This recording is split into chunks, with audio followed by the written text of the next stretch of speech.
Another activist connected to the uprising in Ferguson, Missouri, following the shooting death of teenager Mike Brown by police, has been found dead. Take a look at this photo. This was taken the night of August 11th, 2014, and it shows a man named Edward Crawford Jr. wearing an American flag tank top, picking up a burning canister of tear gas fired by police and throwing it. He later told reporters that he threw it away from children who were standing nearby. According to the St. Louis police, 27-year-old Crawford was found dead last Thursday of a self-inflicted gunshot wound while riding in the back seat of a car. His father told the St. Louis Post-Dispatch that he thought that his son accidentally shot himself. He did not think that he was suicidal. Edward Crawford Jr. leaves behind 4 children. This makes the third such mysterious death in as many years of an activist connected to the Ferguson protests and uprisings. In September of 2016, activist Darren Seals was found shot inside of a burning vehicle. Police have ruled that a homicide, which still remains open with no arrests. And another man, 20-year-old DeAndre Joshua, was also found in Ferguson, shot also inside of a burned-out car in November of 2014, which happened to be on the same night that grand jury declined to indict Darren Wilson, the admitted killer of Mike Brown. So this begs the question, because many in the St. Louis area and throughout the country are really doubtful that these deaths are coincidental. In fact, the long history of the struggle for the fight for civil rights for African Americans, which ranges from the abolitionist movement to Black Lives Matter today, many leaders and participants have been either flat out assassinated or died under unusual circumstances. And it really clarifies and illuminates how the struggle for equality and freedom can literally cost you your life. Well, to discuss this, we're joined with Glenn Ford. He is the executive editor of the Black Agenda Report. He's also the author of the book titled The Big Lie. He joins us today from New Jersey. Glenn, thank you so much for being here. Thanks for having me.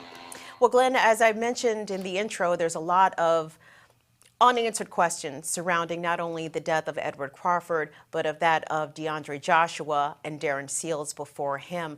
What is your take on this sort of spate of mysterious deaths of those connected to Ferguson, and how this ties into a longer history of activists losing their lives? Well, certainly we're not looking at a case of mass Black paranoia, and to point that up, even the St. Louis police believed that there was a connection between the deaths of Seals and Joshua, who were killed in almost exactly the same way. You can't make up the similarities in those killings. But of course, the St. Louis police have never brought a case. If we're talking about just the death of young Black men, not even young Black activist men who are in the public eye and whose faces are known, as Crawford's face was known, his whole visage was iconic and known to millions of people around the world, and in fact, it was the image of the Black Lives Matter movement. But let's just talk about that demographic, young Black men. If any other demographic or sub-demographic in the United States was dying under all kinds of circumstances, but most dramatically, violently, at the rate that young Black men die, there would be a cottage industry of books and other media that would want to get to the root of this mystery. But when it's young Black men, people just think that's normal. Well, these were young political Black men who were operating in a sea of not just police repression, but also a state that used to be a slave state, which is infested, Missouri, infested with white supremacist militias, many of whom live very much nearby Ferguson, Missouri. So there are plenty of suspects and plenty of similarities and plenty of reasons for Black folks to think that young Black activists are on somebody's hit list. History certainly is replete with the victims of racist oppression in and out of uniform.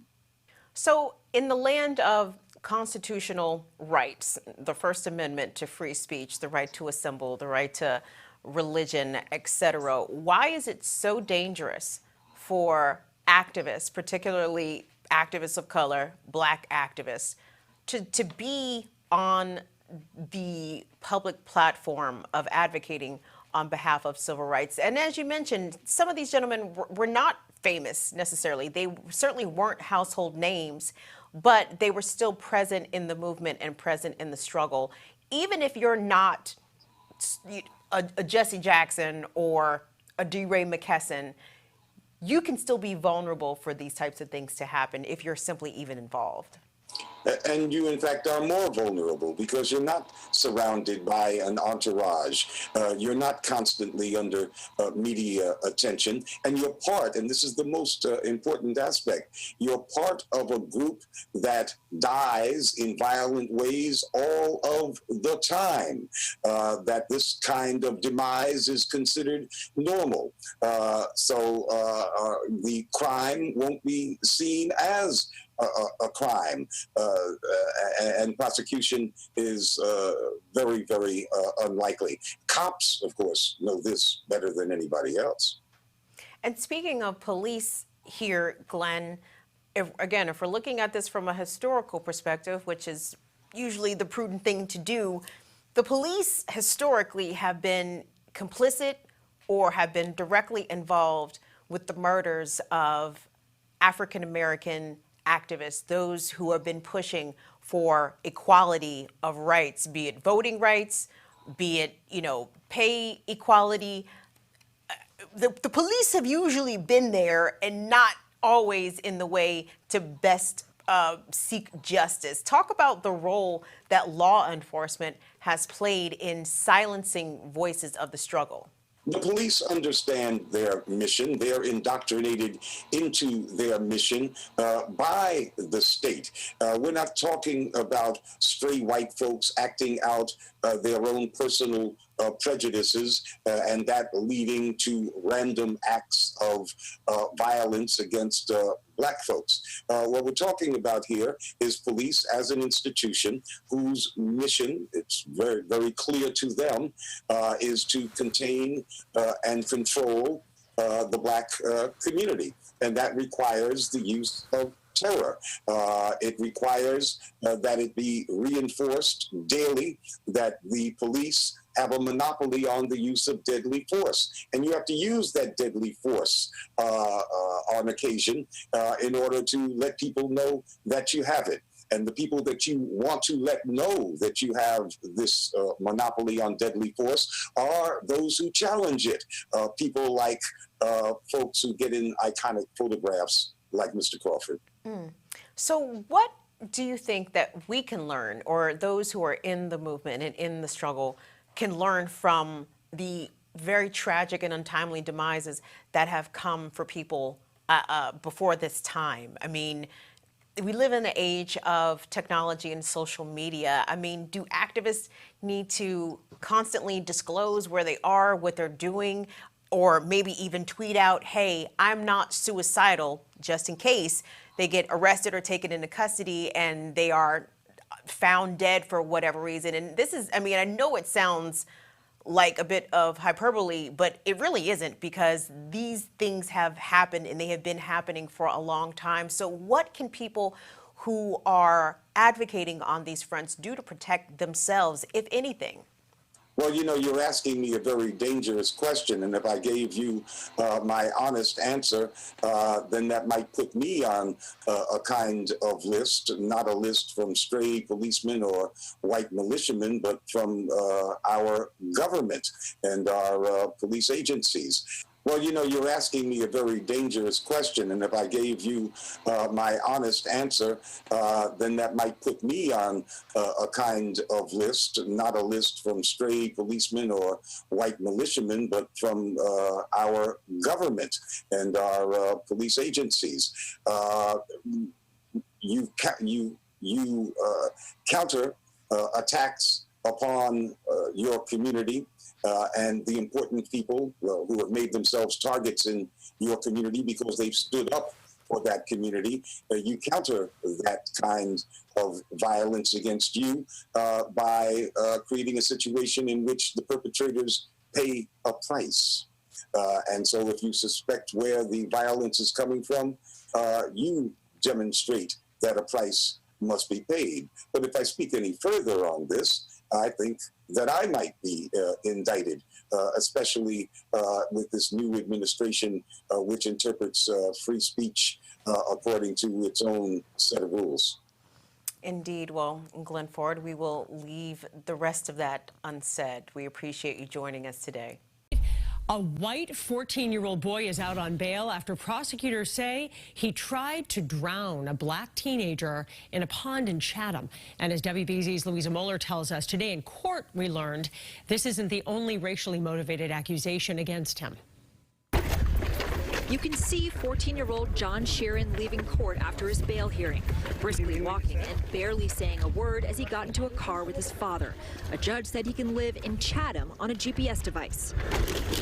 Mr. Sheeran, do you want to say? This all stems from an incident in July where a 15-year-old black boy says Sheeran texted him to come to a Chatham pond. Then Sheeran and another boy allegedly threw rocks at this boy and asked him to come into the water. The young man does not know how to swim and wore a life jacket. That's when investigators say Sheeran repeatedly pulled him under the water, once called him the N-word, and another boy called him George Floyd. This young man, Jack Sheeran, held onto his life jacket and pulled me under the water and back and up and back repeatedly about 4 to 5 times. While doing it, water went into the victim's mouth and nose, and he could not breathe. He started to shout, "I can't breathe," over and over again, and tried to get Mr. Sheeran's hands off him. Mr. Sheeran let go, and the other child started laughing. He called him George Floyd. The boys allegedly did stop when another child on the beach swam over to intervene. Sheeran's defense attorney, Kevin Reddington, says it was reckless teenage behavior, not attempted murder. This young man has absolutely no intent to murder his friend. Is your client remorseful? Of course, absolutely. All of these details were heard in court as community members listened, and some of them say what resulted was not justice. This young man was lucky he didn't lose his life, but someone attempted to do that. Why would you hold somebody down knowing he's saying, "I can't breathe"? He feared for his life. Hours after the July incident, the prosecutor says that Sheeran punched a 13-year-old Asian boy in the face after that boy called him fat. Attorney Reddington says that his client apologized to that boy's family and they declined to press charges. Hours after the July incident, the prosecutor says that Sheeran punched a 13-year-old Asian boy in the face after that boy called him fat. Attorney Reddington says that his client apologized to that boy's family and they declined to press charges.